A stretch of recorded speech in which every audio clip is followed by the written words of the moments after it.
brothers and sisters, இன்னைக்கு டே 23 நம்ம நரகம் சொல்ற டாபிக்ல நம்ம இன்னைக்கு பார்க்க போறது வந்து பார்த்தீங்கன்னா ஐஹிரோ அண்ட் லாசரஸ் பத்தி பார்க்க போறோம்.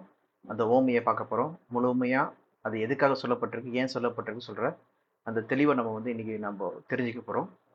அதுக்கு முன்னாடி வந்து பார்த்தீங்கன்னா நம்ம போன கிளாஸ்ல அதுக்கு முந்தின கிளாஸ்ல பார்த்தீங்கன்னா அந்த நரகம் சொல்ற டாபிக்ல வந்து பார்த்தீங்கன்னா ஷியோல், ஹேட்ஸு, கெஹேனா, டாட்டுரு, அபிஸ் சொல்ற அந்த எபிரேய மற்றும் கிரேக்க வார்த்தைகள் நம்ம பார்த்தோம். அது நிறைய நம்ம தெளிவடைஞ்சிருப்போம்னு நினைக்கிறேன். ஸோ அது எதுவுமே எல்லாமே வந்து பார்த்தீங்கன்னா அது நரகத்தை குறிக்கல, அது புதைக்கிற இடம், அப்புறம் படுகுழி, இல்லைன்னா வந்து பாதாளம் சொல்ற இந்த மொழிபெயர்ப்பு தான் சொல்லி பார்க்குறோம்.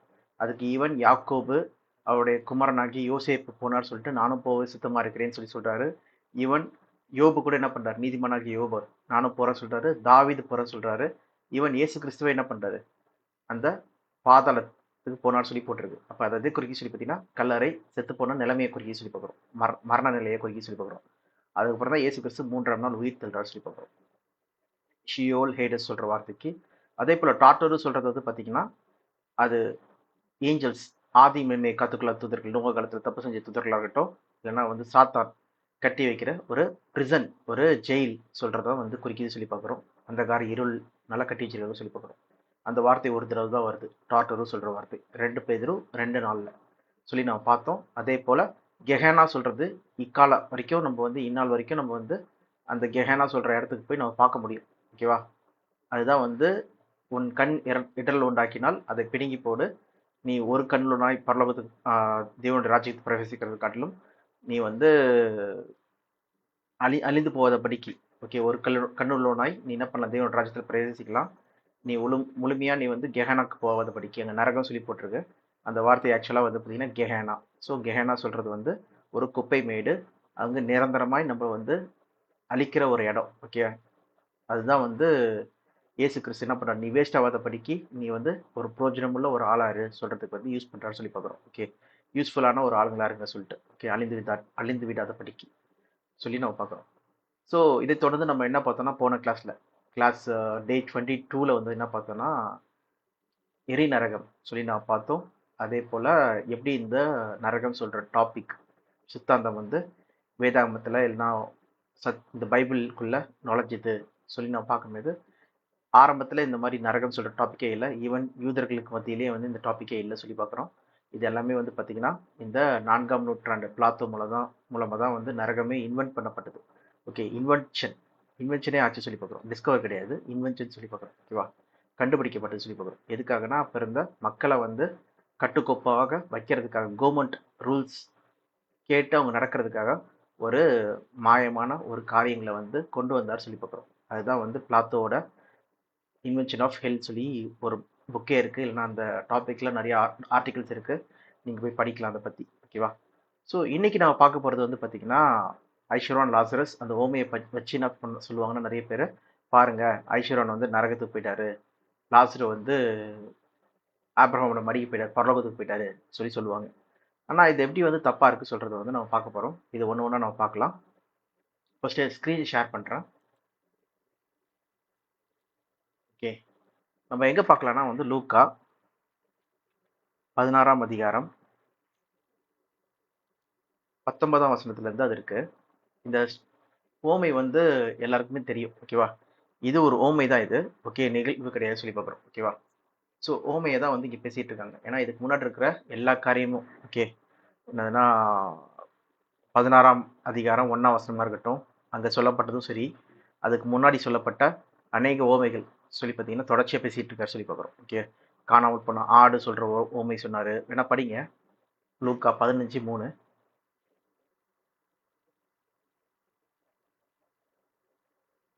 அவர்களுக்கு அவர் சொன்ன ஊமையாவது, உங்களில் ஒரு மனுஷன் 100 ஆடுகளை உடையவனா இருந்து அவைகளில் ஒன்று காணாமல் போனான்.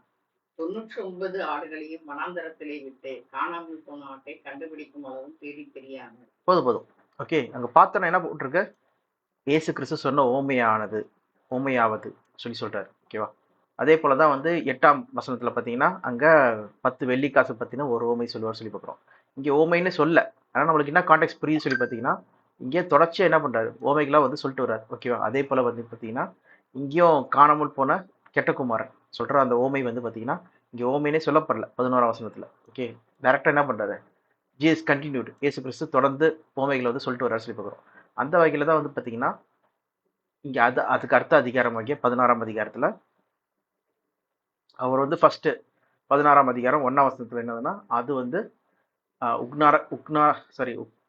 ஸ்டூட் மேனேஜர் சொல்லி பார்க்குறோம். ஸ்டூட் மேனேஜர் சொல்ற அந்த ஓமையை வந்து சொல்றாரு. உக்னான காரன், அது வாயில வரல. ஆக்சுவலாக வந்து பார்த்தீங்கன்னா ஸ்டூட் மேனேஜர் சொல்ற அந்த ஓமை வந்து சொல்லப்பட்டிருக்கு சொல்லி பார்க்குறோம். ஓகேவா? அதே போல அது கீழே வந்து பார்த்தீங்கன்னா அடிஷ்னல் ஓமைகள் தான் சொல்லி பார்க்குறோம், ரிச் மேன் அண்ட் லாசரஸ் தொடர்ந்து. அப்போ இந்த ஓமைகள் எல்லாமே பார்த்தீங்கன்னா அங்கே இருக்கிற யார் வேதப்பாரர்களும் பரிசேயர்களும் கண்டு இயேசு கிறிஸ்துவ பார்த்து என்ன பண்ணுறாங்க, முறுமுறுக்கிறாங்கன்னு சொல்லி பார்க்குறோம். வேணா படிங்க 14ஆம் வசனம், 16ஆம் அதிகாரம் 14ஆம் வசனம். இவைகளையெல்லாம் பொருளாசைக்காரராகிய பரிசேயரும் கேட்டு அவரை பரியாசம் பண்ணினார்கள். போதும், அதெல்லாம் கேட்டு பரியாசம் பண்ணினார்கள் சொல்லி பார்க்குறோம். அதை தொடர்ந்து இயேசு கிறிஸ்து என்ன பண்றாரு, பேசிட்டே வர்றாரு சொல்லி பார்க்குறோம். அதில் தான் வந்து ஐஸ்வர்யன் லாசரஸ் சொல்ற ஓமையை பேசுறாங்க. சரி, இந்த ஓமையின் படி ஓமைனா ஃபர்ஸ்ட் என்னது, ஃபர்ஸ்ட் ஓமைனா நம்ம பார்க்கலாம். ஓமைனா என்னது, ஒரு பொருளை வந்து புரிய வைக்கிறதுக்கான ஒரு விளக்கம் சொல்லி பார்க்குறோம். எக்ஸாம்பிள், ஒரு ஒரு நிகழ்வை வந்து ஒரு மக்களுக்கு வந்து ஈஸியாக புரிய வைக்கிறதுக்கு ஒரு ஸ்டோரி சொல்லுவாங்க. ஓகேவா? ஒரு ஸ்டோரி சொல்லணும்னா வந்து ஒரு நல்லா பையன் வந்து படிக்கணும்னா அதுக்கு எக்ஸாம்பிளாக வந்து ஒரு பையன் வந்து கடினமாக உழைச்சான், அவன் வந்து தொடர்ச்சியாக விடாமுயற்சிக்கு வந்து ஒரு எக்ஸாம்பிளாக என்ன சொல்லுவாங்கன்னா, ஒரு 8 கால் பூச்சி இருந்தது. அது வந்து மேலே எஸ்கேப் ஆகிறதுக்கு வந்து வலையை வந்து பின்னி பின்னி ட்ரை பண்ணிட்டே இருந்தது. அது முயற்சி பண்ணிகிட்டே இருந்தது, ஆனால் வந்து கீழே விழுந்துட்டே இருந்தது. கடைசியில் என்னாச்சு, அது வந்து முயற்சி பண்ணதில் அது அந்த இடத்த விட்டு எஸ்கேப் ஆகி போயிடுச்சு சொல்லி பார்க்குறோம். ஓகேவா? அப்போ முயற்சினால என்ன பண்ண முடியும், நம்மளாலே வந்து வெற்றி பெற முடியும் சொல்கிறதுக்கு வந்து ஒரு எக்ஸாம்பிளாக ஒரு ஓமைக்காக அந்த 8 கால் பூச்சி, ஓகே, ஸ்பைடரை வந்து ஒரு எக்ஸாம்பிளாக சொல்கிறாங்க சொல்லி பார்க்குறோம். அந்த மாதிரி நிறைய எக்ஸாம்பிள் வந்து நம்மளுடைய புரிதலுக்காக வந்து யூஸ் பண்ணியிருப்பாங்க சொல்லி பார்க்குறோம். ஓகேவா? அதே மாதிரி தான் இங்கே ஏசு கிறிஸ்து இந்த ஓமையை சொல்றாரு, ரிச் மேன் அண்ட் லாசரஸ். இது எந்த வார்த்தைகளை எல்லாம் எதை புரிய வைக்கிறதுக்காக ஏசு கிறிஸ்து இங்கே சொல்றாரு, இந்த ஓமையை சொல்றதா நம்ம இங்கே இன்னைக்கு பார்க்க போறோம். ஓகேவா? முதலாவது நம்ம பார்க்க வேண்டியது என்னதுன்னா, இங்க படிக்கும்போது இந்த பணக்காரர், ஓகே, இந்த ஃபர்ஸ்ட் ஓமையை வந்து சொல்லிடுறேன் என்ன எதுக்கு சொல்லிட்டு. இங்க ரிச் மேன் சொல்லிட்டு ஒருத்தர் இருக்காரு, பணக்காரர் ஒருத்தர் இருக்காரு. அதே போல லாசரு சொல்லிட்டு ஒரு ஏழை இருக்காரு சொல்லி பார்க்குறோம். பணக்காரருக்கு வந்து பேர் இல்லை, ஆனா லாசருக்கு வந்து என்ன இருக்கு, ஒரு பேர் வச்சிருக்காங்க. லாசரு சொல்லி ஒரு நேம்டு ஒரு பெகர் இருக்கார், ஒரு பிச்சைக்காரர் இருக்கார் சொல்லி பார்க்குறோம். ஓகே, அவர் பேர் வந்து லாசரு. ஆனால் பணக்காரரோட பேர் சொல்லப்படல சொல்லி பார்க்குறோம். ஓகேவா? இவர் பணக்காரர் வந்து பார்த்தீங்கன்னா ரொம்ப லக்ஸரியாக வாழ்ந்துட்டு இருக்காரு, ரொம்ப ஐஸ்வர்யான வாழ்ந்துட்டு இருக்காரு சொல்லி பார்க்குறோம். ஆனால் ஏழையோ என்ன பண்ணுறாருன்னா, அந்த பணக்காரனோட வீட்டில் வாசல் கேட்டில் வந்து என்ன பண்ணுறாருன்னா உட்காந்துட்டு அவருக்கு வந்து மேஜையிலேருந்து அந்த பணக்காரரோட வீட்டிலேருந்து வரும் சாப்பாடு வெள்ளை கொட்டம் எது அதை சாப்பிட்டு அது பசி ஆச்சிட்டு இருந்தார் சொல்லி பார்க்குறோம். அதே நேரத்தில் நாய்கள் என்ன பண்ணுச்சு, அவர் கூட படுத்துக்கிட்டு அவருடைய பருக்கள் ரொம்ப புண்ணாக இருக்கிற காரியங்கள்லாம் என்ன பண்ணுச்சு, நக்கிச்சு சொல்லி பார்க்குறோம். ஓகே, ஸோ அப்படிதான் வந்து அவருடைய நிலைமை இருக்கு. ஒரு டைம் என்ன ஆச்சுன்னா வந்து இந்த பணக்காரர் செத்து போயிடுறாரு, இந்த ஏழையாக்கிய லாசுரு வந்து இறந்து போயிடுறாரு. லாசுரோ வந்து என்ன பண்றாருன்னா ஆபிரகாமோட மடிக்கு போயிடுறாரு. பணக்காரனும் என்ன பண்றாருன்னா அவர் வந்து பயங்கர அக்னி ஹேடேஸ் சொல்ற அந்த ஹேடேஸ் சொல்லி போட்டிருக்கு, அதுனா செத்து போன நிலைமை சொல்லி பார்க்குறோம். இங்கே வந்து நரகம் சொல்லி குறிக்கிற மாதிரி சொல்லியிருக்காங்கன்னு சொல்லி பார்க்குறோம். அது என்னோட புரிதலாக இருக்குது. ஸோ அந்த கான்டெக்ட்லேயே நான் வந்து சொல்கிறேன், அவர் வந்து வேதனை தரும் இடத்துக்கு வந்து போயிட்டார் சொல்லி பார்க்குறோம். ஓகேவா? ஸோ அப்படி போகும்போது ஆபிரகாம் பார்த்து இவர் ஐஸ்வர்யன் வந்து கேட்குறாரு, பிதாவே ஆபிரகாம் பிதாவே, லாசரஸ் கிட்ட சொல்லி எனக்கு ஒரு நாக்கில் வந்து ஒரு துளி தண்ணியை வந்து கொடுக்க சொல்லுங்க, எனக்கு ரொம்ப கஷ்டமா இருக்கு சொல்லி சொல்றாரு. அப்போ ஆபிரகாம் என்ன சொல்றாருன்னா வந்து, நீ வந்து உன் வாழ்க்கையில வந்து நல்லதை அனுபவிச்ச, லாசர் வந்து கெட்டதை அனுபவிச்சான். இப்பதான் வந்து லாசருக்கு வந்து நல்லது அனுபவிக்கிறாரு, அதனால நீ ஏன் கேட்குற சொல்லி சொல்றாரு. ஓகே, அது வேற இல்லாம உனக்கையும் லாசருக்கும் வந்து பாத்தீங்கன்னா எல்லாம் இங்க இருக்கிற இடத்துக்கும் வந்து ஒரு பெரிய பிளவு இருக்கு சொல்லி சொல்லும்போது, அப்போ ஐஸ்வர்யன் என்ன சொல்றாருன்னா பிதாவாக்கிய ஆபிரகாம் கிட்ட லாசரை வந்து எங்களுடைய ஃபேமிலி, என்னுடைய 5 சகோதரர்கிட்ட அனுப்புங்க சொல்லி சொல்றாரு. இந்த 5 சகோதரர்கள் யாரு சொல்லி நம்ம பார்க்க வேண்டியது இருக்கு. அவங்களும் இங்க வந்து வேதனைப்படுத்துறபடிக்கு அவங்கள அவர் அந்த 5 சகோதரர்கிட்ட வந்து அனுப்புங்க சொல்லி சொல்றாரு சொல்லி பார்க்குறோம். அதுக்கு அடுத்தபடியாக என்ன சொல்கிறாருன்னா, ஆப்ரஹாம் என்ன சொல்கிறாருன்னா, இல்லைப்பா கான்வர்சேஷன் போயிட்டு இருக்கு. யாருக்குன்னா ஆப்ரஹாமுக்கும் இந்த லாசருக்கும் வந்து ஐஸ்வர்யவானுக்கும் வந்து கான்வர்சேஷன் ஒன்று போயிட்டு இருக்கு. அப்போ இந்த ஆப்ரஹாம் என்ன சொல்கிறாருன்னா, மோசேவும் தீர்க்கதரிசிகளும் இருக்காங்கப்பா, அவங்களுக்கு லிசன் பண்ணலன்னா வேற யாருக்கு லிசன் பண்ணுவாங்க, கேட்பாங்க சொல்லும்போது திருப்பியும் வந்து ஐஸ்வர்யன் என்ன சொல்கிறாருன்னா, இல்லை அப்பா அப்ரஹாமே, பிதாவாகிய அப்ரஹாமே, நீங்கள் மரித்தவர்லேருந்து யாராவது போனாங்கன்னா விசுவாசிப்பாங்க சொல்லும்போது, அப்போது ஆப்ரஹாம் என்ன சொல்கிறாருன்னா, மோசேவும் தீர்க்கதரிசியும் போயே விசுவாசிக்கலன்னா மரித்தவர்லேருந்து உயிர் தந்தாலும் விசுவாசிக்க மாட்டாங்கப்பா சொல்லி அங்கே ஐஸ்வர்யன் கிட்ட சொல்கிறாரு சொல்லி பார்க்குறோம். ஸோ இதான் அங்கே கான்வர்சேஷன் சொல்லி பார்க்குறேன். சரி, இதுதான் அந்த ஓமை உடைய ஃபுல் கண்டென்ட்டு சொல்லப்பட்டிருக்கு. ஸோ இதில் நம்ம என்ன புரிஞ்சுக்கிறோம் சொல்லி பார்த்தீங்கன்னா, முக்கியமான விஷயங்கள், ஐஸ்வர்யன் வந்து ஏதோ தப்பு செஞ்சான்னு சொல்லி போட்டிருக்கு. எங்கே தப்பு செஞ்ச மாதிரி போடல. அவன் வந்து லக்ஸரியா வாழ்ந்தார், ரொம்ப சுகபோகமா வாழ்ந்திருக்காரு சொல்லி பார்க்குறோம். ஓகேவா? அப்போ ஐஸ்வர்யமா ஒருத்தர் வாழ்றதுனால அவர் நரகத்துக்கு போயிடுவாரா? ஏழையா ஒருத்தர் இருக்கிறதுனால அவர் பரலோகம் போயிடுவாரா? லாசரு வந்து இயேசு கிறிஸ்துவ விசுவாசம் போட்டிருக்கு இல்ல. லாசரு வந்து நல்லது செஞ்சா போட்டிருக்கு இல்ல. லாசரு ஏழையா இருந்தா வீட்டு வாசல்ல வந்து பிச்சை எடுத்துட்டு இருந்தாரு. ஓகே, நாய்கள் அவர் பருக்களை நக்கிட்டு சொல்லி பார்க்குறோம். ஓகே, அதான் அவர் செஞ்சது. அதனால அவர் வந்து பரலோகம் போயிட்டாரு. அப்படி எடுத்துக்கணும். ஓகேவா? அப்போ பணக்காரங்களா இருந்தா கண்டிப்பா நீங்க வந்து பரலோகத்துக்கு போக முடியாது. இப்போ ஏழையா பிச்சைக்காரனா இருந்தீங்கன்னா நீங்க பரலோகம் போயிடலாம் சொல்லி எடுக்கணும். லிட்டரலா எடுக்கணும்னா இப்படிதான் எடுக்கணும். ஓகே, இந்த வார்த்தைக்கான அர்த்தங்கள். ஏன்னா லிட்டரலா நம்ம என்ன பண்றோம்னா, இது கீழே வர வார்த்தைகள்ல வந்து அவங்க 2 பேர் இறந்து போனதுல இருந்து நம்ம என்ன பண்றோம், லிட்டரலா எடுத்துக்கிறோம். ஏன்னா ஆபிரகாம் இறந்த உடனே என்ன பண்ணிட்ட சாரி ஐஸ்வர்யன் லாசரும் இறந்த உடனே என்ன ஆயிட்டாங்க, ஐஸ்வர்யன் வந்து பரலோகம் போயிட்டார், இது நரகத்துக்கு போயிட்டாரு. லாசரு வந்து பரலோகம் போயிட்டாரு, ஆபிரகாமோட மடிக்கு போயிட்டாரு, அப்போ வந்து பரலோகம் போயிட்டாரு சொல்லி சொல்றோம். ஓகே, அது மட்டும் லிட்டரலா எடுத்துக்கிறோம். இப்போ மேல இருக்கிற வார்த்தைகள், ஓகே, பணக்காரன் என்ன ஆனா நரகத்துக்கு போயிட்டான், ஏழை வந்து என்ன ஆயிட்டான் பரலோகத்துக்கு போயிட்டாரு சொல்றது தான் நம்ம லிட்டரலா எடுத்துக்கணும். அப்படி எடுத்துக்கலாம். ஓகேவா? அது யாருமே ஒத்துக்க மாட்டாங்க. ஓகேவா? அப்படி கிடையாது, இங்க வேற ஏதோ சொல்லியிருக்காரு இயேசு கிறிஸ்து ஓமை மூலமா சொல்ல வராரு சொல்லி நம்ம எடுத்துக்குவோம். அப்போ உண்மையிலேயே இந்த ஓமை என்ன சொல்ல வருது, அது மட்டும் இல்லாதபடிக்கு கீழே இருக்கிற விஷயங்களை பார்க்கும்போது எதுக்காக வந்து இந்த ரிச்மேன் ஐஸ்வர்யன் வந்து என்ன பண்றாருன்னா, ஆபிரகாமை வந்து என் தகப்பனே சொல்லி சொல்றாரு. அதே போல ஆபிரகாம் என்ன சொல்றாருன்னா, என் மகனே சொல்லி சொல்றாரு சொல்லி பார்க்குறோம். ஓகே, 24ஆம் வசனத்துலயும் சரி, அதே மாதிரி 25ஆம் வசனத்துலயும் பார்க்குறோம். ஏன்னா அந்த ஸ்டார்டிங் மட்டும் படிங்க, 24 லூக்கா 16:24. அப்பொழுது அவன் தகப்பனாகிய ஆபிரகாமே. போதும். அதே போல 25. அதற்கு ஆபிரகாம், மகனே நீ பூமியிலே. மகனே சொல்லி சொல்றாரு. எதுக்காக தகப்பனே மகனே சொல்லி ஒரு கான்வர்சேஷன் இருக்கு. ஓகே, அது மட்டும் இல்லாதபடிக்கு நீ பூமி அந்த நெக்ஸ்ட் கான்டெக்ட் நம்ம வரலாம். இங்க வந்து பாத்தீங்கன்னா எனக்கு 5 சகோதரர்கள் இருக்காங்கன்னு சொல்லி சொல்றாரு. யாருன்னா இந்த ஐஸ்வர்யவான். எனக்கு 5 சகோதரர் இருக்காங்க, லாசரு அனுப்பி எனக்கு வந்து என் சகோதரருக்கு வந்து வார்ன் பண்ணுங்க சொல்லி சொல்றாங்க. இந்த 5 சகோதரர்கள்லாம் யாரு, அதை நம்ம நெக்ஸ்ட் பார்க்க வேண்டியது இருக்கு. அடுத்தபடியா பாத்தீங்கன்னா மோசேவும் தீர்க்கதரிசியும் உனக்கு கொடுக்கப்பட்டிருக்கு சொல்லி சொல்றாரு. ஓகே, ஆபிரகாம் என்ன சொல்றாருன்னா, மோசேவும் தீர்க்கதரிசிகளும் யாருக்கு கொடுக்கப்பட்டாங்க சொல்லி பார்த்தீங்கன்னா இஸ்ரேல் ஜனங்களுக்கு தான் கொடுக்கப்பட்டாங்க. அப்போ they have Moses and prophets, let them listen to them சொல்லும்போது, எனக்கு வந்து 5 சகோதரர்கள் இருக்காங்க சொல்லும்போது, அந்த 5 சகோதரர்களுக்கு வந்து யார் கொடுக்கப்பட்டிருக்காங்களா, மோசேவும் தீர்க்கதரிசிகளும். அப்போ உண்மையிலே இங்க சொல்ல வர்றது யாரை பத்தி பேசிட்டு இருக்காங்க பார்த்தீங்கன்னா, இஸ்ரேல் ஜனங்களை பத்தி பேசிட்டு இருக்காங்க. ஏன்னா இஸ்ரேல் ஜனங்களுக்கு தான் என்ன யார் கொடுக்கப்பட்டா, மோசேவும் தீர்க்கதரிசிகளும் கொடுக்கப்பட்டாங்கன்னு சொல்லி பார்க்குறோம். ஓகேவா? அதனால தான் வந்து ஆபிரகாம் என்ன பண்றாரு, தகப்பனே சொல்லி சொல்றாரு.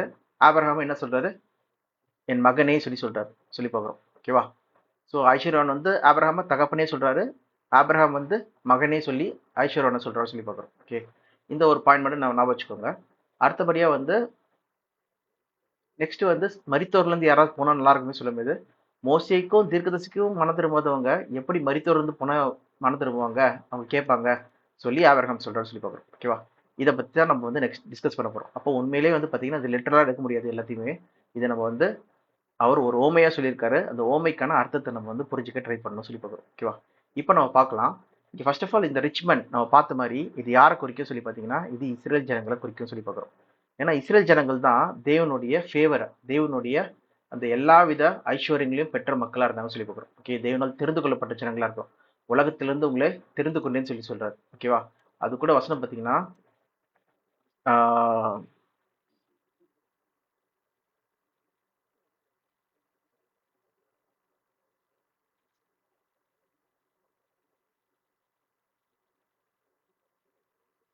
ஐசையா 45 4ஆம் வசனம்.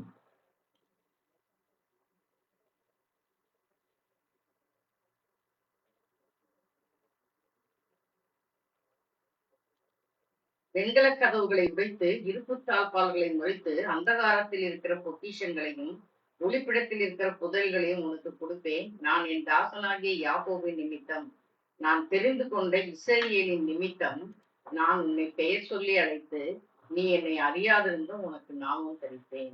ஓகே, யாரை பத்தி பேசுறாங்கன்னா சைரஸ் கிங்கை பத்தி பேசிட்டு இருக்காங்க.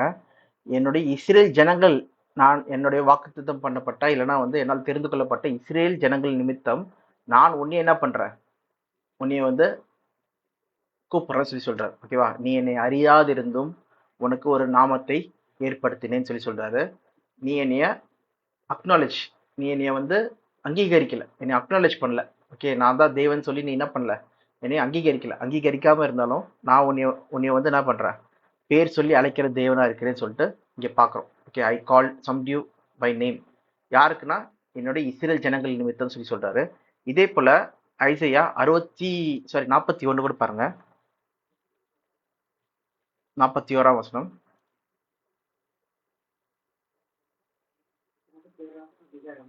அதிகாரம் 9ஆம் வசனம்.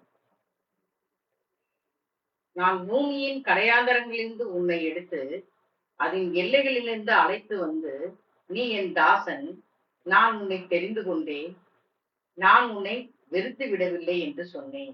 ஓகே, நீ என் தாசன், நான் உன்னை தெரிந்து கொண்டேன்னு சொல்லி சொல்றாரு. அதுக்கு மேல இருக்க வசனம் படிங்க, 8.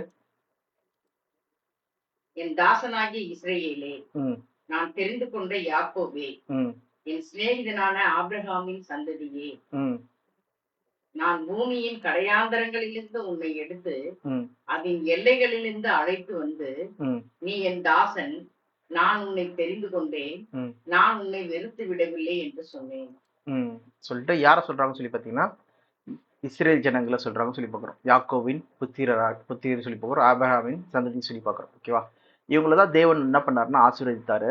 அவங்கள ஆசீர்வாதம் பாத்தீங்கன்னா வந்து யாரெல்லாம் வந்து அவங்கள ஆசீர்வதிக்கிறாங்களோ அவங்க ஆசீர்வாதமா இருப்பாங்களா, அவங்கள சபிக்கிறவங்கள தேவன் என்ன பண்றாரு, சபிக்கிறாரு சொல்லி பாக்குறோம். அது கூட பாருங்க, ஆதியாகமம்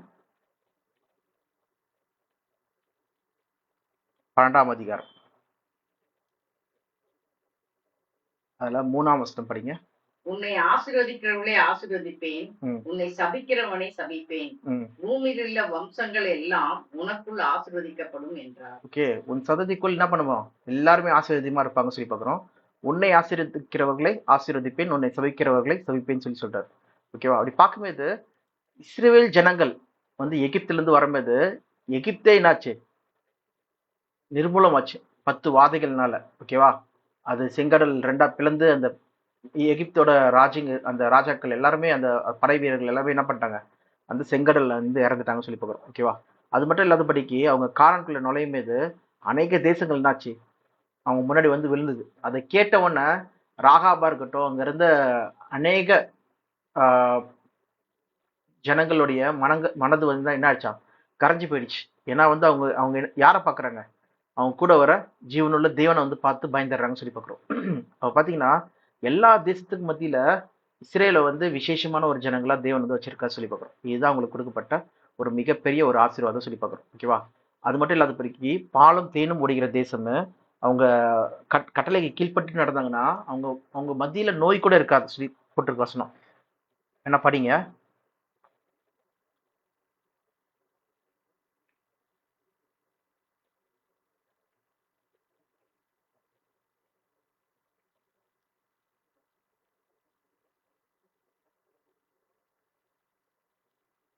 இந்த வசனம் எடுத்துக்கோங்க.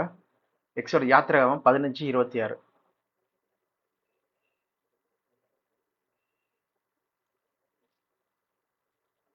நீ உன் தேவனாகிய கர்த்தரின் சத்தத்தை கவனமாக கேட்டு அவர் பார்வைக்கு செம்மையானவைகளை செய்து அவர் கட்டளைகளுக்கு செவி கொடுத்து அவருடைய நியமங்கள் யாவையும் கை கொண்டால் நான் எகிப்திற்கு வரப்பண்ணின வியாதிகளில் ஒன்றையும் உனக்கு வரப்பண்ணேன். நானே உன் பரிகாரியாகிய கர்த்தர் என்றார். பரிகாரினா என்னது? ஹீலர் சொல்லி போகிறோம். I am the Lord who heels you சொல்லி போகிறோம். எகிப்தில் வரக்கண்ட எந்த ஒரு வாதைகளாக இருக்கட்டும், எந்த ஒரு நோய்களாக இருக்கட்டும், டிசீஸே வந்து உன் பக்கத்தில் இருக்காது சொல்லி சொல்கிறார். ஓகேவா? நீ என் வார்த்தைகளை செவி கொடுத்தனா. ஸோ அப்படிப்பட்ட ஒரு செழிப்பான ஒரு மக்களாக இருந்தாங்க. தேவன் ஆசீர்வாதம் கொடுத்துருந்தாரு. அந்த பாலும் தேனும் முடிகிற ஒரு தேசமாக இருந்தது சொல்லி பார்க்குறோம். அந்த தேசத்தில் வந்து தேவன் என்ன பண்ணுறாரு? அவங்க வந்து விதைக்கிறாங்க, அதுக்கேற்ற பலனை வந்து பயங்கரமாக பெற்றுக்கொள்றாங்க. ஒரு செழிப்பான ஒரு மக்களா, ஒரு ஆசீர்வாதம் பெற்ற மக்களா இருக்காங்கன்னு சொல்லி பார்க்குறோம். ஓகே, எப்படி ஆபிரகாம் வந்து தேவன் அழைச்சி கூட்டு வரும்போது தேவன் வந்து என்ன பண்ணார்? ஆபிரகாம் ஆசீர்வதித்தாரோ அதே போல ஒரு ஆசீர்வாதம் நிறைந்த ஒரு மக்களா இருந்தாங்கன்னு சொல்லி பார்க்குறோம். அந்த ஆசீர்வாதத்தை தான் என்ன சொல்றாங்கன்னு சொல்லி பார்த்தீங்கன்னா ரிச் மேன் சொல்லி சொல்றாங்க. ஓகேவா? யாரை குறிக்கிது சொல்லி பார்த்தீங்கன்னா இது இஸ்ரேல் ஜனங்களை குறிக்கிது சொல்லி பார்க்குறோம். ஓகேவா? அதனால தான் இந்த ரிச் மேன் ஐஸ்வர்வான் வந்து ஆபிரகாமை வந்து என் தகப்பனே சொல்லி சொல்றாரு, ஆபிரகாமின் புத்திரராக இருக்கிறதுனால. அதனால தான் ஆபிரகாம் வந்து அந்த பணக்கார அந்த ரிச்மேனை வந்து என்ன சொல்றாருன்னா என் மகனே. அப்போ ரிச்மேன் யாரை குறிக்கிது சொல்லி பார்த்தீங்கன்னா இந்த இஸ்ரேல் ஜனங்களை குறிக்கிது சொல்லி பார்க்குறோம். அந்த கான்டெக்ட்ல நீங்க பாருங்க. அது மட்டும் இல்லாதபடிக்கு இயேசு கிறிஸ்து காலத்துல வந்து அப்போ வாழ்ந்த அந்த மொத்தம் 12 கோத்திரம். ஓகே, இஸ்ரேல் ஜனங்கள் வந்து பார்த்தீங்கன்னா 12 கோத்திரமா இருக்காங்க. Israel tribe. ஓகே, ட்ரைப்ஸ் சொல்லி போட்டிங்கன்னா மொத்தம் 12 கோத்திரம் அவங்க. ஓகே, 12 கோத்திரங்கள் சொல்லி பார்க்குறோம். அதில் வந்து பார்த்தீங்கன்னா இயேசு கிறிஸ்து காலத்தில் இருந்த ஒரு ட்ரைப், ஒரே ஒரு ட்ரைப் எதுன்னு சொல்லி பார்த்தீங்கன்னா யூதா, பெஞ்சமின் சொல்லி பார்க்குறோம். ஓகேவா? யூதா தான் வந்து பாப்புலரான ஒரு பெரிய ட்ரைபாக இருந்தாங்க. இதுல இருந்து தான் நம்ம ஆண்டவராகி இயேசு கிறிஸ்து வந்தார் சொல்லி பார்க்குறோம். அதனால தான் வந்து யூதர்கள், ஜூஸ் சொல்லி பேரே வந்துச்சு சொல்லி பார்க்குறோம். ஓகேவா? ஸோ அந்த 12 கோத்திரத்தில் மிச்ச 10 கோத்திரம் என்னாச்சு? அசிரியர்களால பிடிக்கப்பட்டு அசிரியர்கள் வந்து என்ன பண்ணிட்டாங்க? அவங்களோட கலந்து மிக்ஸ் ஆகி சமாரியர்கள் ஆயிட்டாங்க சொல்லி பார்க்குறோம். அதனால தான் சமாரியர்கள் வந்து இயேசு கிறிஸ்து என்ன சொல்றாரு? உன்னுடைய சகோதரன் சொல்லி சொல்றாரு. அதனால தான் நீங்க உலகமெங்கும் போய் நீங்க சுவிசேஷம் அறிவிக்கும் போது என்ன சொல்றாருன்னா எருசலேம்ல ஃபர்ஸ்ட், யூதேயால, யூதேயா சொல்றது யூத மக்களுக்கு கொடுக்கப்பட்ட இடம். எருசலேமோட யூதேயோட தலைநகரம் தான் எருசலேம் சொல்லி பார்க்குறோம். அது கூட நம்ம பார்க்கலாம். Jesus time map. ஓகே, இதெல்லாம் தெரியுதுன்னு நினைக்கிறேன் உங்களுக்கு. இங்க நம்ம என்ன பார்க்குறோம்னா ஓகே, இங்க பார்த்தீங்கன்னா இயேசு கிறிஸ்து வந்து இங்கே கலிலே நாசரேத்தில் தான் வந்து பிறக்கிறார் சொல்லி பார்க்குறோம். அங்கே தான் வந்து பிரசங்கம் பண்ணுறாரு சொல்லி பார்க்குறோம். ஓகேவா? சரி, அங்கே தான் வந்து என்ன வளர்றாரு சொல்லி பார்க்குறோம். அவர் பிரசங்கம் பண்ணுற இடம் பார்த்தீங்கன்னா கானானு, அப்புறம் சரி கானான் கிடையாது, கேனான் சொல்கிற இடத்துல தான் அந்த ஒரு கல்யாணம் நடக்குது சொல்லி பார்க்குறோம். கெப்பர்நகூம், பெத்சேதா, இந்த இடத்துலலாம் என்ன பண்ணுறாரு? சீஷர்களாகிய பேதுரு அவங்கக்கிட்டலாம் பேசிகிட்டு இருக்காரு. அவங்களாம் அழைக்கிறாரு சொல்லி பார்க்குறோம். யோர்தான் நதி அருகே தான் வந்து யோவான் ஸ்நானகர் என்ன பண்ண ஞானஸ்நானம் கொடுக்குறாரு சொல்லி பார்க்குறோம் மக்களுக்கு. அங்கே அவர்கிட்ட தான் ஞானஸ்நானம் பெற்றுக்கொண்டார். அப்புறம் சுவிசேஷம் தொடங்குறாரு. அவர் ஒரு வாட்டி என்ன பண்ணுறாரு? கலிலேயா இருந்து யூதேயாக்கு வராரு சொல்லி பார்க்குறோம். ஸோ இதான் யூதேயா. இது சமாரியா. சமாரியா சொல்கிறது அந்த இஸ்ரேல் 10 ட்ரைப் இருக்காங்களா, 10 கோத்திரங்கள். அவங்க மிக்ஸ் ஆன கலந்து போன அசிரியர்களோட கலந்து போன ஒரு ட்ரைபாக இருக்காங்கன்னு சொல்லி பார்க்குறோம். ஓகேவா? அதனால தான் வந்து யூதர்கள் வந்து என்ன பண்ண மாட்டாங்க? அந்த சமாரியர் கூட களவு செய்ய மாட்டாங்க, கலந்துக்க மாட்டாங்க சொல்லி பார்க்குறோம். ஓகேவா? அதனால தான் இந்த யோவான் 5ஆம் அதிகாரத்தில் 4ஆம் அதிகாரத்தில் கூட பார்த்தீங்கன்னா அந்த ஸ்திரீ, ஓகே, அந்த சமாரிய ஸ்திரீ வந்து பார்த்தீங்கன்னா அங்கே தண்ணி இறைச்சிட்டு இருக்கும்போது இயேசு கிறிஸ்து வந்து பேசும்போது அவங்க ஆச்சரியப்படுறாங்கன்னு சொல்லி பார்க்குறோம். ஓகேவா? பேச மாட்டாங்களே யூதர்கள், நீங்கள் ஏன் பேசுறீங்கன்னு சொல்லி கேட்குறாங்க. ஸோ இதை ஃபஸ்ட்டு நம்ம புரிஞ்சுக்கணும். புரிஞ்சுட்ட பிறகு இப்போ நம்ம என்ன தெரியுதுன்னா யூதர்கள் மட்டும்தான் வந்து அந்த டைமில் இருந்தாங்க. அதனால தான் வந்து பார்த்தீங்கன்னா இங்கே எனக்கு 5 சகோதரர்கள் உண்டு சொல்லி யார் சொல்கிறா சொல்லி பார்த்தீங்கன்னா இந்த பணக்காரர் ரிச் மேன் சொல்கிறார் சொல்லி பார்க்குறோம். அப்போ யூதாவோட பிறந்த 5 பேர் யார் சொல்லி நம்ம பார்க்கலாம். இங்கே நம்ம பார்த்தோன்னா வந்து ஜூடு,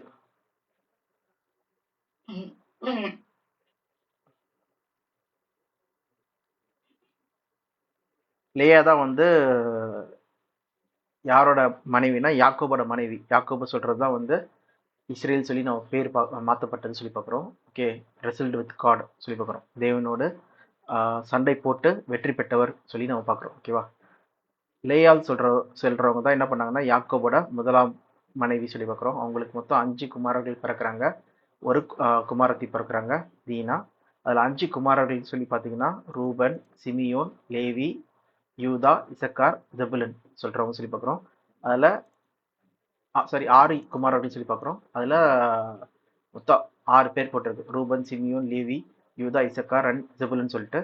அதில் யூதா வந்து பார்த்தீங்கன்னா அவர் தான் வந்து பணக்காரரா அந்த ரிச்மேன் அந்த இயேசு கிறிஸ்து ஓமையில வந்து சொல்லப்பட்ட ஒரு ஆளா இருக்காரு. அப்போ இவர் தவிர்த்துனா மொத்தம் எத்தனை குமாரர்கள் சகோதரர்கள் இருக்காங்க சொல்லி பார்த்தீங்கன்னா 5 பேர். ரூபன், சிமியோன், லேவி, இசக்கார் அப்புறம் ஜெபுலன் சொல்லி பார்க்குறோம். இதுதான் எனக்கு வந்து 5 சகோதரர்கள் இருக்காங்க சொல்லி சொல்றாரு. Okay, for I have 5 brothers, for I have 5 brothers சொல்லி சொல்றதுக்கான காரணமே பார்த்தீங்கன்னா அதுதான் ரீசன் சொல்லி பார்க்குறோம். ஓகே, இங்கே யாரை குறிக்குது, எக்ஸாக்டாக யாரை குறிக்குது சொல்லி பார்த்தீங்கன்னா அந்த யூதா கோத்திரத்தை குறிக்குது. அவங்க தான் வந்து பார்த்தீங்கன்னா இயேசு கிறிஸ்து காலத்தில் வாழ்ந்துட்டு இருந்த ஜனங்களாக இருந்தாங்கன்னு சொல்லி பார்க்குறோம். அந்த யூதர்கள் அவங்களோட தலைநகரம் தான் பார்த்தீங்கன்னா எருசலேம் சொல்லி பார்க்குறோம். ஓகேவா?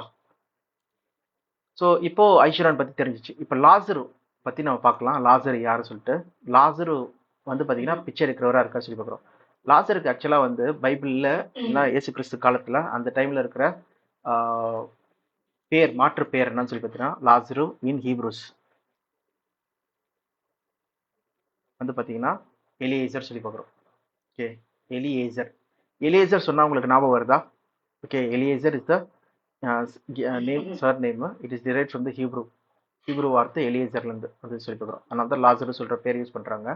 இப்போ லாசரு சொல்லி நம்ம கேள்விப்படும்போது ஆபிரகாமுக்கு வந்து ஒரு வேலைக்காரர் இருந்தார். ஓகே, அவங்க வீட்டிலேயே பிறந்த ஒரு வேலைக்காரர். அவர் பேர் என்னது? எலியேசர் சொல்லி பார்க்குறோம். அது கூட பார்க்கலாம். ஆதியாகமம் 15ஆம் அதிகாரம் நினைக்கிறேன். படிங்க. 2ஆம் வசனம் 3ஆம் வசனம். அதற்கு ஆபிரகாம், கர்த்தராகிய ஆண்டவரே, அடியேனுக்கு என்ன தருவேன்? நான் பிள்ளைகள் இல்லாமல் இருக்கிறேனே. தமஸ்கு ஊரானாகிய இந்த எலியேசர் என் வீட்டு விசாரணை கர்த்தானாய் இருக்கிறானே என்றான். ஸோ எலியேசருக்கான பேரே என்னன்னு சொல்லி பார்த்தீங்கன்னா அவர் வந்து ஆபிரகாம் கூட ஒருத்தர் இருந்தவர் சொல்லி பார்க்குறோம். அவர் யார் சொல்லி பார்த்தீங்கன்னா தமஸ்கு ஊரானாகிய எலியேசர். அவர் வந்து என்ன அது ஆபிரகாமோட சந்ததி கிடையாது. அவர் யாரு? ஒரு புரஜாதி, ஒரு ஆள் சொல்லி பார்க்குறோம். அப்போ தேவன் என்ன சொல்றாருன்னா, இல்லை உன்னோட சந்ததியிலேருந்து உன்னுடைய ரத்தத்திலேருந்து நான் என்ன பண்ணுறேன், ஒரு குமாரனை எழுவ பண்ணுறேன்னு சொல்லிட்டு 4ஆம் வசனத்தில் சொல்கிறாரு சொல்லி பார்க்குறோம். ஓகேவா? படிக்க வேணாம். அவங்க தான் வந்து பார்த்தீங்கன்னா கடற்கரை மணலை போல இருப்பாங்கன்னு சொல்லி இஸ்ரேல் ஜனங்களை சொல்கிறாங்க சொல்லி பார்க்குறோம். ஓகேவா? அதுதான் வந்து அந்த ரிச் மேன் இல்லை ஐஸ்வர்யாவை பற்றி குறிக்கின்னு சொல்லி பார்க்குறோம். அப்போ இங்கே எலியேசர் சொல்லி சொல்லும்போது அது யாரை குறிக்கின்னு சொல்லி பார்த்தீங்கன்னா ஒரு புரஜாதி ஆள ஒரு மக்களை குறிக்கின்னு சொல்லி பார்க்குறோம்.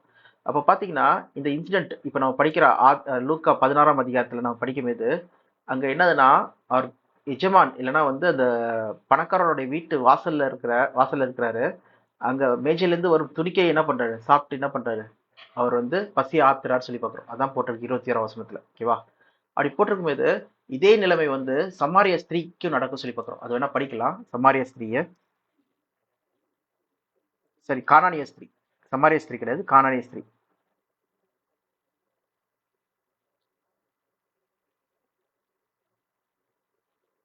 அது வேணா படிங்க. மத்தேயு 15ஆம் அதிகாரம் 21ஆம் வசனம். பின்பு இயேசு அவ்விடம் விட்டு புறப்பட்டு தீரு சீதோன் பட்டணங்களின் திசைகளுக்கு போனார். அப்பொழுது அந்த திசைகளில் குடியிருக்கிற கானானிய ஸ்திரீ ஒருத்தி அவரிடத்தில் வந்து, ஆண்டவரே, தாவீதின் குமாரனே, எனக்கு இரங்கும், என் மகள் பிசாசினால் கொடிய வேதனைப்படுகிறாள் என்று சொல்லி கூப்பிட்டாள். ஓகே, அப்ப இயேசு கிறிஸ்து என்ன பண்றாரு? கண்டுக்கவே இல்லை. படிங்க. அவளுக்கு பிரதியுத்தரமாக அவர் ஒரு வார்த்தையும் சொல்லவில்லை. ஒரு வார்த்தை கூட சொல்லல. ஓகே, அவர் திரும்பி கூட பார்க்கல, கண்டுக்கவே இல்லை, ஒரு வார்த்தையை சொல்ல சொல்லி பார்க்கிறோம். அடுத்து என்ன நடக்குது? அப்பொழுது அவருடைய சீஷர்கள் வந்து, இவள் நம்மை பின்தொடர்ந்து கூப்பிடுகிறாளே, இவளை அனுப்பிவிடும் என்று அவரை வேண்டிக் கொண்டார்கள்.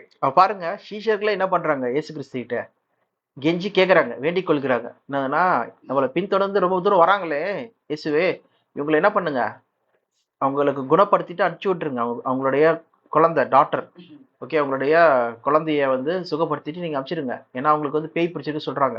அவங்க குழந்தைக்கு ரொம்ப கஷ்டப்படுறாங்க சொல்லி சொல்றாங்க. தாவீதின் குமாரனே சொல்லி கூப்பிடுறாங்க. அவங்க மேல கொஞ்சம் இறக்கம் காட்டுங்க சொல்லி சீஷர்கள் சொல்றாங்க. அது இயேசு கிறிஸ்து என்ன சொல்றாரு? அதற்கு அவர், காணாமற் போன ஆடுகளாகிய இஸ்ரேல் வீட்டாரிடத்திற்கு அனுப்பப்பட்டேனே அன்றி மற்றபடி அல்ல என்றார். ஓகே, நான் காணாமல் போன இஸ்ரேல் வீட்டாருக்கே மட்டும்தான் நான் வந்தேன், மற்றபடி கிடையாது சொல்லி சொல்றாரு. அப்போ இயேசு கிறிஸ்து கிட்ட வந்து அந்த உமன் அடுத்தபடியா இயேசு கிறிஸ்து கிட்ட பேசுறாங்க. படிங்க 25. அவள் வந்து, ஆண்டவரே எனக்கு உதவி செய்யும் என்று அவரை பணிந்து கொண்டாள். அவர் அவளை நோக்கி, பிள்ளைகளின் அப்பத்தை எடுத்து நாய்க்குட்டிகளுக்கு போடுகிறது நல்லதல்ல என்றார். பிள்ளைகளோட அப்பத்தை எடுத்து நாய்க்குட்டிகளுக்கு எப்படி போட முடியும்ப்பா? நாய்களுக்கு எப்படி போட முடியும் பிள்ளைகளோட அப்பம்? இஸ்ரேல் ஜனங்களுக்கு கொடுக்கப்பட்ட அப்பத்தை வந்து உனக்கு எப்படி போட முடியும் சொல்லி கேட்கிறாரு. ஓகே, நாய்க்குட்டிகளுக்கு. அப்ப அவங்க என்ன சொல்றாங்க படிங்க 27. அதற்கு அவள், மெய்தான் ஆண்டவரே, ஆகிலும் நாய்க்குட்டிகள் தங்கள் எஜமான்களின் மேஜைகளிலிருந்து விழும் துணிக்கைகளை தின்னுமே என்றார். ஓகே, அதே கான்டெக்ட். ஓகே, மேஜையிலிருந்து விழும் துணிக்கைகளை அந்த நாய்கள் தின்னுமே சொல்லி சொல்லும் இது இயேசு கிறிஸ்து இதுதான் வந்து என்ன பண்றாருன்னா ஓமையில வந்து இன்க்ளூட் பண்றாரு சொல்லி பார்க்குறோம். ஓகேவா, மேஜையில வரும் திணுக்கைகளை வந்து தின்கிற நாயை போல இல்லைன்னா வந்து புரஜாதி மக்கள் என்ன பண்ணாங்களா, அந்நிய கானானிய ஸ்திரீ வந்து இருந்தாங்கன்னு சொல்லி பார்க்குறோம். கொஞ்சம் கொஞ்சம் ஆசீர்வாதம் இஸ்ரேல் மக்களுக்கு கிடைக்கிற அந்த சில ஆசீர்வாதங்கள் என்ன பண்ணுச்சான் அந்த புரஜாதி மக்களுக்கு வந்து கிடைச்சது சொல்லி பார்க்குறோம். எப்படி அங்கே கானானிய ஸ்திரீக்கு கிடைக்குது சொல்லி பார்க்குறோம். எப்படி வந்து எலியா டைமில் வந்து பார்த்தீங்கன்னா அங்கே இருக்கிற சீதோன் இருக்கிற இல்லைன்னா வந்து தீரு அந்த இடத்துல இருக்கிற அங்கே ஸ்திரீ கிடைச்சதுன்னு சொல்லி பார்க்குறோம். அது மட்டும் இல்லாமல் நினைவே பட்டணத்தில் இருக்கிற அந்த மக்களுக்கு கிடைச்சதுன்னு சொல்லி பார்க்குறோம். ஸோ அந்த மாதிரி பார்த்தீங்கன்னா அந்நிய மக்களுக்கும் எல்லாம் நாகமான்னு சொல்லி பார்க்குறோம். அந்த மாதிரி ஆட்களுக்கு வந்து பார்த்தீங்கன்னா தேவியினுடைய அந்த கிருபை வந்து என்ன பண்ணுது, கொஞ்சம் கொஞ்சம் வந்து கிடைக்குது சொல்லி பார்க்குறோம். ஸோ அதுதான் இங்கே குறிக்குது. ஓகேவா, அவங்களுக்கு கிடைக்கிற அந்த மேஜையில வந்து இருந்து விழும் துணிக்கை போலதான் வந்து ப்ரொஜெக்டுங்களுக்கு கிடைக்குது சொல்லி பார்க்குறோம். ஆனால் ஒரு டைம் வந்தது, இப்போ என்னாச்சு சொல்லி பார்த்தீங்கன்னா 2 பேருமே மறிச்சு போயிடுறாங்க. சொல்லும்போது காலம் மாற்றம் ஏற்படுதுன்னு சொல்லி பார்க்குறோம். ஓகே, நம்மளுக்கு எல்லாருக்கும் தெரியும் ஆபிரகாம் வந்து ஒன்றும் பரலோகத்துக்கு போகவில்லை சொல்லி பார்க்குறோம். ஓகேவா, ஏன்னா இயேசு கிறிஸ்துவ என்ன சொல்றாரு, என்னை தவிர பரலோகத்துக்கு யார் ஏறினதும் இல்லை, மேலேருந்து இறங்கினதும் கிடையாது சொல்லி சொல்றாரு. ஏன்னா அது எங்க சொல்றாருன்னா யோவான் 3:13. ஒரு வாட்டி படிச்சிருங்க அதை, யோவான் 3:13.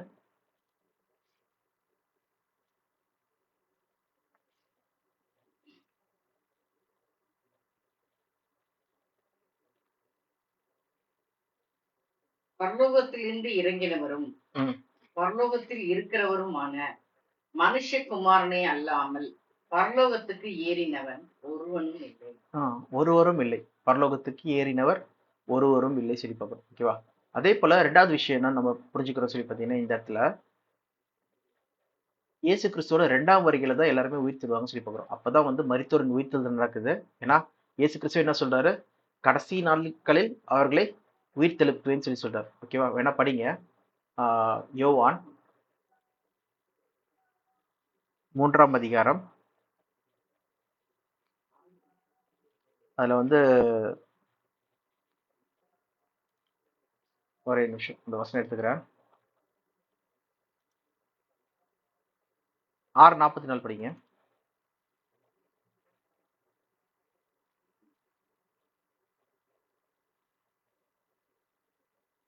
எல்லாம் 5:29 கூட படிக்கலாம் நீங்க.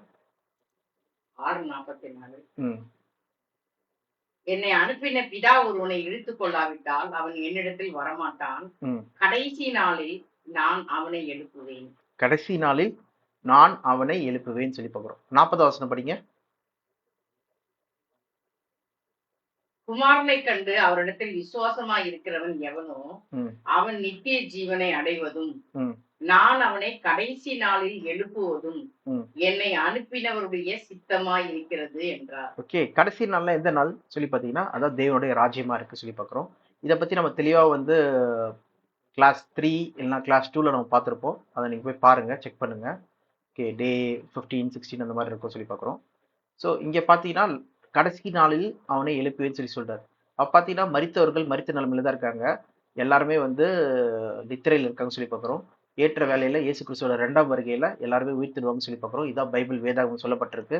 மரித்தவர் இயேசு கிறிஸ்துவோட 2ஆம் வருகையில மரித்தவர்கள் முதலாவது உயிர்த்தெழுவார்கள், பின்பு உயிரோடு இருக்கிற நாமும் மறுரூபமாக்கப்படும் சொல்றதுதான் 1 தீமோத்தேயு 4ஆம் அதிகாரம் 16ஆம் வசனமும் போட்டிருக்கு. ஏன்னா அதுவும் படிச்சிருங்க. 1 தீமோத்தேயு 4:16, 16, 17. சாரி, 1 தெசலோனியர் 4:16, 17. ஏனெனில் கர்த்தர் தாமே ஆரவாரத்தோடும் பிரதான தூதனுடைய சத்தத்தோடும் தேவ எக்காலத்தோடும் வானத்திலிருந்து இறங்கி வருவார். அப்பொழுது கிறிஸ்துவுக்குள் மரித்தவர்கள் முதலாவது எழுந்திருப்பார்கள். பின்பு உயிரோடு இருக்கிற நாமும் கர்த்தருக்கு எது கொண்டு போக மேகங்கள் மேல் அவருடைய கூட ஆகாயத்தில் எடுத்துக் கொள்ளப்பட்டு இவ்விதமாய் எப்பொழுதும் கர்த்தருடனே கூட இருக்கும். ஓகேவா? அப்போ உயிர்த்தெழுதல் எப்ப நடக்குதுன்னு சொல்லி பாத்தீங்கன்னா இயேசு கிறிஸ்துவோட 2ஆம் வருகையில தான் நடக்குது. ஓகே, அவர் தான் வருவாரு, ஆரவாரத்தோடும் தேவ எக்காலத்தோடும் வருவாரு. அப்போ கிறிஸ்துக்குள் மரித்தவர்கள் முதலாவது உயிர்த்தெழுவார்கள் சொல்லி பார்க்கணும். ஓகே, உயிர்த்தெழுதலே அப்பதான் ஆரம்பிக்குது. அதனாலதான் யோவான் 5ஆம் அதிகாரத்துல கூட பாத்தீங்கன்னா பிரேதக்குழியில இருக்கிற அனைவரும் என் சத்தத்தை கேட்கும் காலம் வரும், அப்போ மரித்தவர்கள் என்ன பண்றாங்களா, ஜீவனுள்ள வர எந்திக்கிறாங்கன்னு சொல்லி பார்க்கணும், நித்தி ஜீவன் பெற்றுக்கொள்றதுக்கு. ஓகேவா?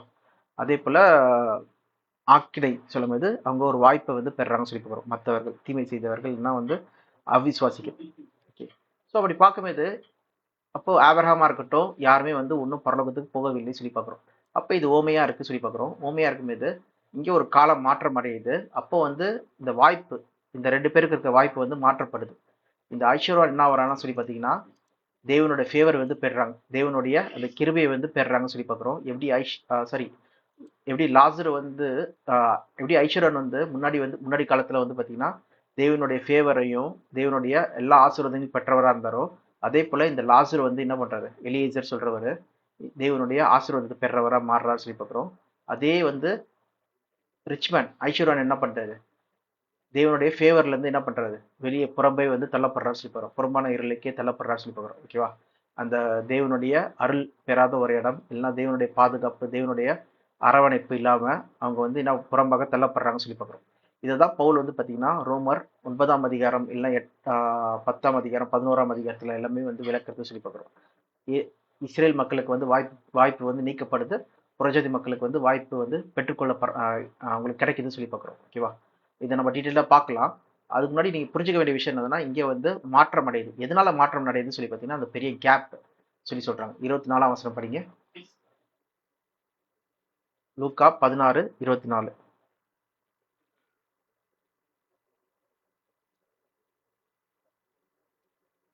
24 26. அதுவும் அல்லாமல் இவ்விடத்திலிருந்து உங்களிடத்திற்கு கடந்து போகவும் அவ்விடத்திலிருந்து எங்களிடத்திற்கு கடந்து வரவும் மனதுள்ளவர்களுக்கும் கூடாதபடிக்கு எங்களுக்கும் உங்களுக்கும் நடுவே பெரும் பிளவு உண்டாயிருக்கிறது என்றார். பெரும் பிளவு சொல்லி சொல்றாங்க. அப்ப இங்க பெரும் பிளவு வந்து எதை குறிக்குது சொல்லி பாத்தீங்கன்னா இயேசு கிறிஸ்துவ விசுவாசிக்காம இருக்கிற அந்த காரியத்தை குறிக்க சொல்லி பார்க்குறோம். ஓகேவா? அதனாலதான் இயேசு கிறிஸ்து சொல்றாரு பாருங்க, மத்தேயு 23ஆம் அதிகாரத்துல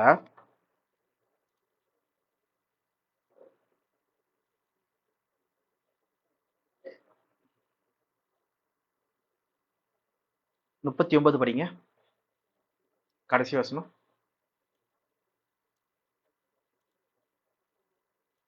கர்த்தருடைய நாமத்தினாலே வருகிறவர் சோஸ்திரிக்கப்பட்டவர் என்று நீங்கள் சொல்லும் அளவும் இது முதல் என்னை காணாதிருப்பீர்கள் என்று உங்களுக்கு சொல்கிறேன் என்றார்.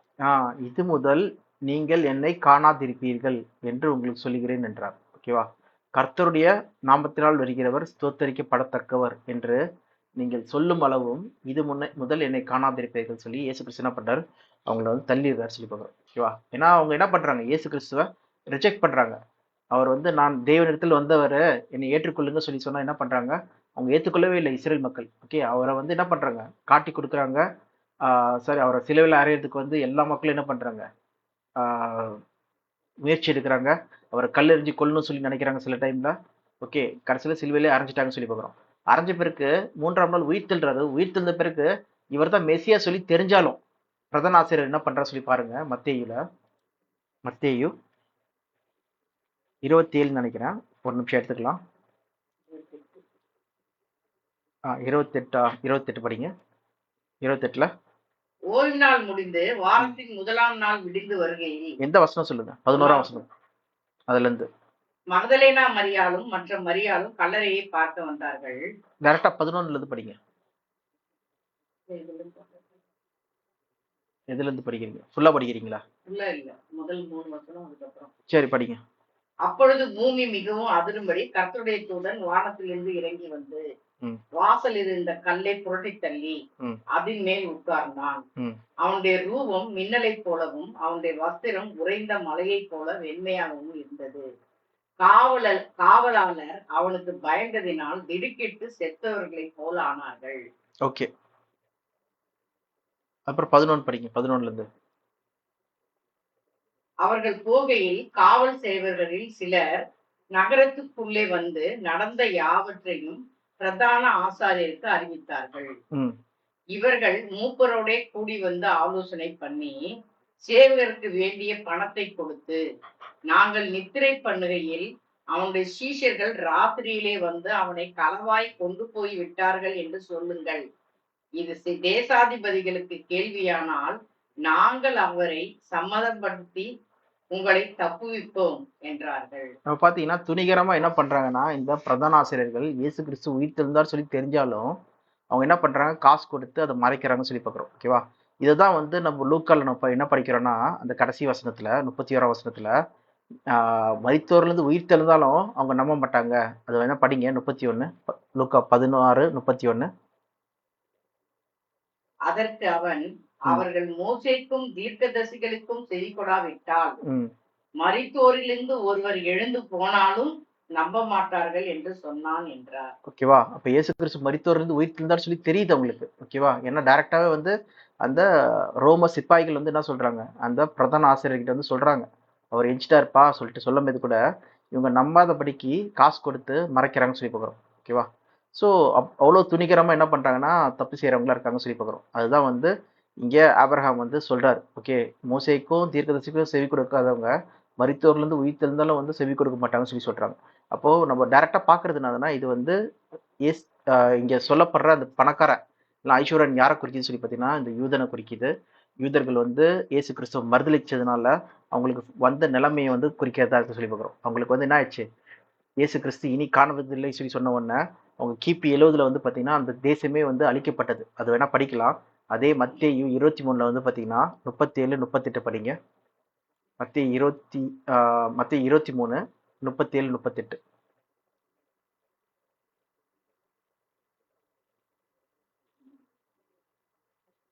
எருசலேமே எருசலேமே, தீர்க்கதரிசிகளை கொலை செய்து உன்னிடத்தில் அனுப்பப்பட்டவர்களை கண்டறிகிறவர்களே, கோழி தன் குஞ்சுகளை தன் சிறகுகளின் கீழ் கூட்டி சேர்த்து கொள்ளும் வண்ணமாக நான் எத்தனை தரமும் உன் பிள்ளைகளை கூட்டி சேர்த்து கொள்ள மனதாயிருந்தேன், உங்களுக்கோ மனதில்லாமல் போயிற்று. இதோ உங்கள் வீடு உங்களுக்கு பாலாக்கி விடப்படும். கர்த்தருடைய நாமத்தினாலே வருகிறவர் சோத்திரிக்கப்பட்டவர் என்று நீங்கள் சொல்லும் அளவும் இது முதல் என்னை காணாதிருப்பீர்கள் என்று உங்களுக்கு சொல்லுகிறேன் என்றார். ஓகே, இயேசு கிறிஸ்து வந்து அவங்களுக்கு டைரக்டா சொல்லிடுறாரு, நீங்க பாரு உங்க வீடு வந்து பாலாக விடப்படும் சொல்லிட்டு. மத்தேயு 24ஆம் அதிகாரத்தில் நீங்க படிச்சீங்கன்னா எப்படி வந்து அவங்க ஒரு கல் மேல் ஒரு கல் இல்லாதபடிக்கு இஸ்ரேல் முற்றிலும் அழிக்கப்படும், ஆலயம் எரிக்கப்படும் சொல்றது எல்லாத்தையுமே வந்து தீர்க்கதரிசனமா சொல்லிட்டு வர சொல்லி பார்க்குறோம். அதே போல கிபி 70 வந்து பாத்தீங்கன்னா அந்த சொல்லப்பட்ட காரியங்கள் அவங்க வீடு வந்து பாலாக விடப்பட்டதுன்னு சொல்லி பார்க்குறோம். ஜெருசலேம் ஃபால் சொல்லி நீங்கள் போட்டாலே எதை குறிக்க சொல்லி பார்த்தீங்கன்னா சீஜ் ஆஃப் ஜெருசலேம் 70 AD. ஓகே, இயேசு கிறிஸ்து சொல்லி ஒரு 40 வருஷத்துக்குள்ளே என்ன ஆச்சு சொல்லி பார்த்தீங்கன்னா அந்த ஆலயம் வந்து டிஸ்ட்ராய் பண்ணப்பட்டது. சிட்டி எருசலேமும் என்ன பண்ணப்பட்டது, முற்றிலும் அழிக்கப்பட்டது. ரோமன் டிஸ்ட்ராய் த சிட்டி அந்த செகண்ட் ஜூயிஷ் டெம்பிள் சொல்லி பார்க்குறோம். அவங்க ஃபேவர் தேவனுடைய அனுகிரகம் என்ன ஆச்சு, முற்றிலுமா அவங்கள விட்டு நீங்கி நாடே இல்லாமல் 2000 வருஷமா என்ன பண்ணாங்க, சுற்றி தெரிஞ்சாங்கன்னு சொல்லி பார்க்குறோம். அப்புறம் இப்போதான் வந்து பார்த்தீங்கன்னா தீர்க்கதரிசன நிறைவேறுதல் படி கடைசி காலத்தில் வந்து அவங்க சொந்த தேசம் வந்து பெற்றுக்கொண்டாங்க. 1948 வந்து இஸ்ரேல் ரீபார்ன் சொல்லி பார்க்குறோம்.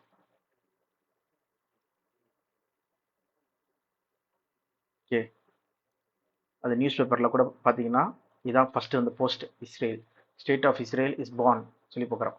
இது எப்போ சொல்லப்பட்டது சொல்லி பார்த்தீங்கன்னா மே 14, 1948. ஓகே, அப்போ சொல்லப்பட்டது Palestine post state of Israel is born சொல்லி பார்க்குறோம். ஸோ இங்கே நம்ம லூக்கா 16ஆம் அதிகாரத்தில் நம்ம பார்த்த வரைக்கும் என்னதுன்னா அந்த ஃபேவர் வந்து என்ன பண்ணப்படுது, மாற்றப்பட்டு புறஜாதிகளுக்கு வந்து சுவிசேஷம் வந்து அறிவிக்கப்படுது சொல்லி பார்க்குறோம். புறஜாதி மக்களுக்கு வந்து சுவிசேஷம் அறிவிக்கப்பட்டு அவங்க என்ன பண்ணுறாங்க, தேவனுடைய ஃபேவரை பெற்றுக்கொள்கிற மக்களாக இருக்காங்கன்னு சொல்கிறது தான் இங்கே குறிப்பிட்டு சொல்லப்பட்டிருது. அதே போல் இங்கே ஆபிரகாமோட மடி சொல்லும்போது நம்ம எல்லாரும் என்ன ஆகிட்டோம், ஆப்ரஹாமின் சந்ததியும் ஆப்ரஹாமின் பிள்ளைகளை நம்ம ஆயிட்டு சொல்றது தான் இங்கே குறிக்குன்னு சொல்லி பார்க்குறோம். இதுதான் வந்து பார்த்தீங்கன்னா நம்ம கலாத்தியரில் கூட படிக்கலாம். கலாத்தியன்ஸ் 4ஆம் அதிகாரம் நினைக்கிறேன். 3ஆம் அதிகாரம் 3ஆம் அதிகாரம் அதை வந்து 26லேருந்து படிங்க, இல்லை 29 மட்டும் படிங்க போதும்.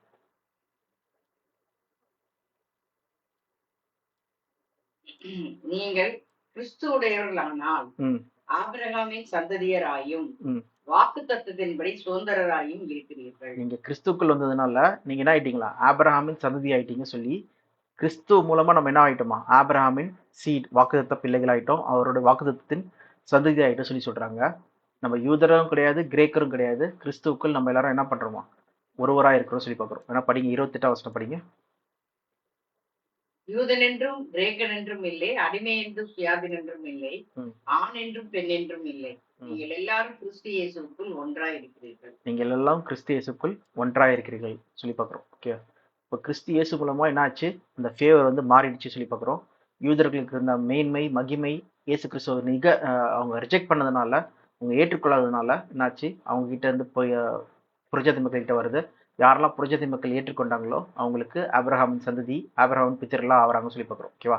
ப்ராமிஸ். ஆபிரகாமை வந்து என்ன பண்ணுறாங்க? அப்பா சொல்லி சொல்கிற அளவுக்கு அவங்களுக்கு என்ன கிடைக்குது? ஒரு புத்திர ஸ்வீகாரம் கிடைக்குதுன்னு சொல்லி பார்க்குறோம். ஓகேவா? நம்ம எல்லாருமே ஆபிரகாமோட பிள்ளைகளாக ஆகிறோம் சொல்லி பார்க்குறோம். இதுதான் வந்து ஆபிரகாமோட மடிக்கு வந்து லாசரு போறார் சொல்கிறத வந்து குறிக்குதுன்னு சொல்லி பார்க்குறோம். ஆனால் அந்த ராஜ்யத்தின் புத்திரர் சொல்லும்போது ராஜ்யத்தின் உண்மையான சீடு ஆபிரகாமின் சந்ததியாக்கிய இஸ்ரேல் மக்களும் என்ன பண்றாங்க? புறம்பான இருளிலே தள்ளப்படுறாங்கன்னு சொல்லி பார்க்குறோம். இதுதான் இதுக்கான அர்த்தம். இது உங்களுக்கு வந்து தெளிவாக புரிஞ்சிருக்குன்னு நினைக்கிறேன் இப்போ பார்த்ததுல. இன்னும் ஒரே ஒரு பாயிண்ட் மட்டும் நம்ம பார்த்துட்டு நம்ம முடிச்சிடலாம். இதுக்கு ஒத்த இன்னொன்று ஒரு ஓமை வந்து இயேசு கிறிஸ்து முன்னாடியே சொல்லிட்டு போயிருக்காரு. அந்த ஓமையை கூட நம்ம பார்க்கலாம். அது சின்ன ஓமை தான், அது டக்குன்னு முடிஞ்சிடும். அது பாருங்க, படிங்க வேணா வசனத்தை. மத்தேயு 8ஆம் அதிகாரம் 10லேருந்து 12. ஓகே, 3 வசனம் தான். 8 10லேருந்து 12.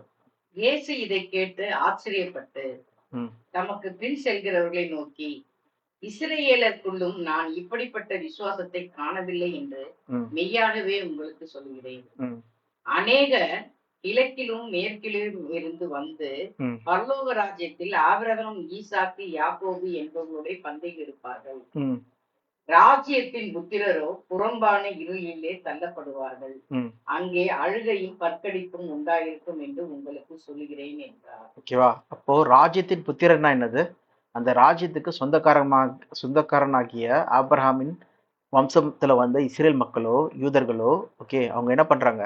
புறமான இருளே தள்ளப்படுவார்கள் சொல்லி சொல்றாங்க. அங்க அழுகையும் பற்கடிப்பும் இருக்கும் சொல்லும்போது, அவங்க இயேசு கிறிஸ்துவ விசுவாசிக்காததுனால, இயேசு கிறிஸ்துவ ஏற்றுக்கொள்ளாததுனால அவங்க என்ன பண்ணப்பட்டது? அவங்க நாடே இல்லாதபடிக்கு, தேவனுடைய ஃபேவர், ஓகே, அவருடைய அனுகிரகம், ஓகே, இல்லாதபடிக்கு அவங்க புறமான இருளே தள்ளப்படுறாங்கன்னு சொல்லி போகிறோம். அங்கே அழுகியும் பற்கடிப்பும் இருக்கும். ஆனால் அநேகர் சொல்லும்போது புரஜாதி மக்கள் யாரெல்லாம் இயேசு கிறிஸ்துவ விசுவாசிக்கிறாங்களோ அவங்க என்ன பண்றாங்க? ஆபிரகாமின் சந்ததி ஆகுறாங்க, ஆபிரகாமின் புத்திரர் ஆகுறாங்க சொல்லி போகிறோம். ராஜ்யத்தில் ஆபிரகாமோட என்ன பண்றாங்களா? பந்தி இருக்கிறாங்க, கூட இருக்கிறாங்க சொல்லி பார்க்குறோம். ஓகேவா? இதுதான் வந்து இயேசு கிறிஸ்து அங்க ஸ்பெசிஃபிக்கா முன்னிட்டு சொல்றாரு. ஏன்னா இந்த இடத்துல நிகழ்வுல நீங்க பார்க்கும்போது ஒரு செஞ்சுரியன் இல்லைன்னா வந்து நூற்றுக்கு அதிபதி, ரோமஸ் சிப்பாய் நூற்றுக்கு அதிபதி என்ன பண்றாருன்னா, அவர் இயேசு கிறிஸ்து மேல வச்சிருக்கிற விசுவாசத்தை கண்டு இயேசு கிறிஸ்துவை ஆச்சரியப்பட்டு, இஸ்ரவேலையும் எப்படிப்பட்டவர் நான் ஒரு விசுவாசத்தை காணவில்லை, இவ்வளவு பயங்கரமான விசுவாசத்தை காணவில்லை, அதனால புரஜாதி மக்கள் கிழக்கிலிருந்து மேற்கிலிருந்து எல்லா இடத்துல இருந்து வந்து ஆபிரகாமோட என்ன பண்ணுவாங்களா? பந்தி இருப்பார்கள் சொல்லி சொல்றாங்க. இதுதான் வந்து ஐஸ்வர்யன் லாசரஸ்லையும் உண்மையில நம்ம என்ன பார்க்கறதுன்னா, அந்த லாசரு சொல்ற புரஜாதி ஆட்கள், ஓகே, அவங்க மேஜிலேருந்து விழுகிற இஸ்ரேல் மக்கள் கிட்ட இருந்து கிடைக்கிற அந்த ஆசீர்வாதத்துல கொஞ்சம் கொஞ்சமா பெற்றுக்கொண்டவங்க, அந்த காணனை ஸ்திரீ போல நாய்களை போல வந்து அந்த கீழே விழுற பருக்கைகளை வந்து சாப்பிட்றவங்களா இருக்கவங்க என்ன பண்றாங்கன்னா, உண்மையா ஆபிரகாமோட சந்ததியை மாறுறாங்க விசுவாச நிமித்தம், இயேசு கிறிஸ்து மேல வச்சிருக்க விசுவாச நிமித்தம். ஆனா இயேசு கிறிஸ்து மேல அவங்க விசுவாசிக்காததுனால இஸ்ரேல் மக்கள், ராஜ்யத்தின் புத்திரராக இஸ்ரேல் மக்களோ புறமான இருளே தள்ளப்படுறாங்கன்னு சொல்றதுதான் இந்த ஐஸ்வர்யான் லாசரஸ்க்கான ஓமைக்கான உண்மையான அர்த்தமா இருக்கு சொல்லி பார்க்குறோம். இது உங்களுக்கு தெளிவாக புரிஞ்சுக்குன்னு நினைக்கிறேன். இந்த ஓமையும் ஓமைக்கான இன்னொன்று எக்ஸாம்பிளும் நம்ம பார்த்தோம். ஸோ இது உங்களுக்கு ஏதாவது கேள்விகள் இருந்ததுன்னா, பதில் தெரியணுன்னு இருந்ததுன்னா கீழே கமெண்ட்ல எழுதுங்க. கண்டிப்பாக உங்களுக்கு வந்து நாங்கள் எழுதுகிறோம். உங்களுக்கு கமெண்ட்டில் உங்களுக்கு பதில் அளிக்கிறோம். அப்படி இல்லைன்னா வந்து டைரெக்டாக உங்ககிட்ட பேசுகிறோம். ஸோ இது உங்களுக்கு பிரோஜனமாக இருந்திருக்குன்னு நினைக்கிறேன். நன்றி.